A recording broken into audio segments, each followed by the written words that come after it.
Even after the 20-pound jump, Alex Pereira has continued to appear bigger and stronger than most of his peers throughout his quick ascent to double champion status.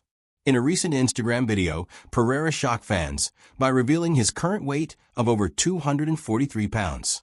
Despite starving himself down to 185 pounds for a few years in his attempt to unseat Israel Poatan, Pereira always looked massive in the cage.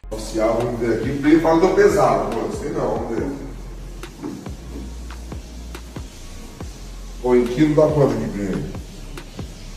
Caralho, mano. Em quilo dá quanto? Dá uns 110 pra mais aí, velho, bro. So 43 is fucking big heavyweight size, bro. De tênis, joia.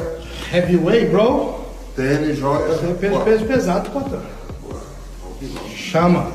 Islam Makhachev's coach, Javier Mendez, stated in a recent interview with Submission Radio that he could follow Khabib Nurmagomedov's UFC retirement plan.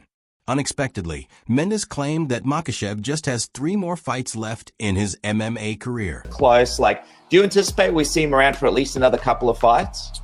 I'm anticipating, yes. I'm anticipating we'll see him for hopefully another 3 fights total, Let's see who's in the works on that. And let's say, if we get by JDM, which is, I don't want to really say we're going to get by him because he's a tough customer. And, I'm going to be positive in the fact that we're going to win, but it's kind of hard to overlook JDM, In a social media post, former world middleweight champion Israel Adesanya and Dan Hooker announced the return of his backyard brawls, asking 32 women to compete for $50,000.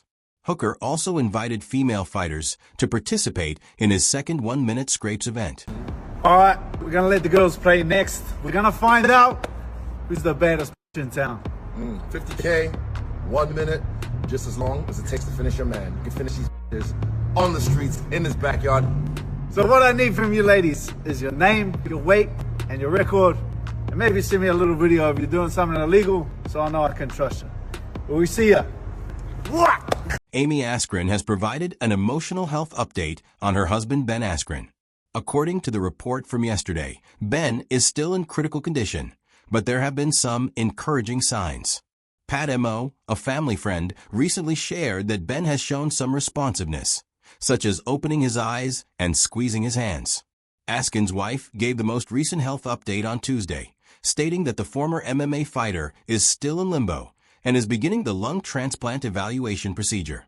Ben has been in limbo for a while, and I was hoping that he would wake up and decide what to share. I've had some media people contact me that they're going to share an update, and I would prefer it to come from me, she wrote. Ben is still receiving support from an ECMO and ventilator as he recovers. While there are good and bad days, they have been able to wean him off of his sedation sufficiently to allow him to open his eyes and clench his hands because his body cannot withstand abruptly stopping the sedation. Though they are now beginning the evaluation process for a lung transplant, I'm still hoping for a miracle with his current lungs. Please pray for his continued recovery and that if a transplant is the answer, he can be added to the list as soon as possible. I know that transplants are such a blessing, and I'm overjoyed at the idea of him getting a gift. Please give your loved ones a hug today and make sure you're ready for situations like this. Ben is the healthiest guy I know, and I never could have predicted this. Thank you for all of your messages and support. Despite this terrible situation, I feel so blessed by the community we're surrounded by.